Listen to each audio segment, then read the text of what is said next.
हम विजयलक्ष्मी मिश्र एखन एकटा विषहारा के गीत सुना रहल छी, अहाँ सब सुनै जाओ।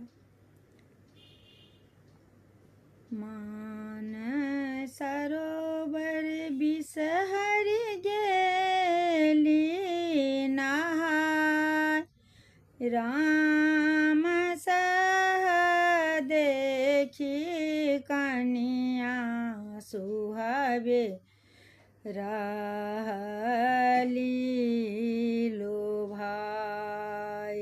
मान सरोवर बिसहरि गेली नहाय, राम सह देखी कनिया सुहावे रहली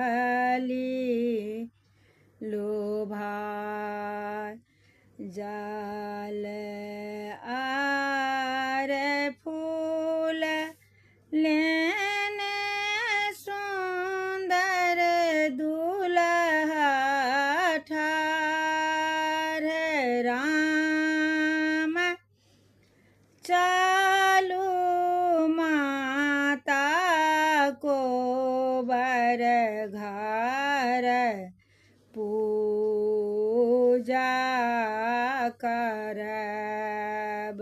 जल आर फूल लेने सुंदर दुल्हा ठाढ़, राम चालू माता को बर घर पूजब तोहार।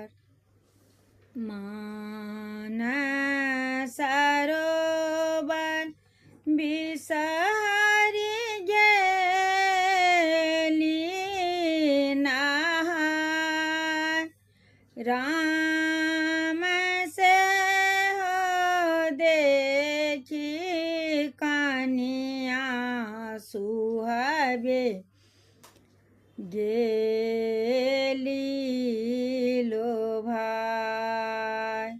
लावा और दूध लेने दुल्हा बाबू ठाढ़, लावा और दूध लेने दुल्हा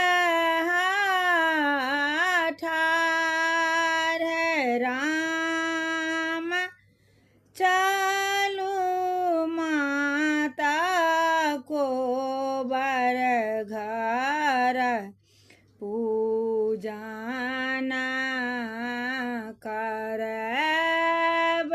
राम चालू माता को बर घर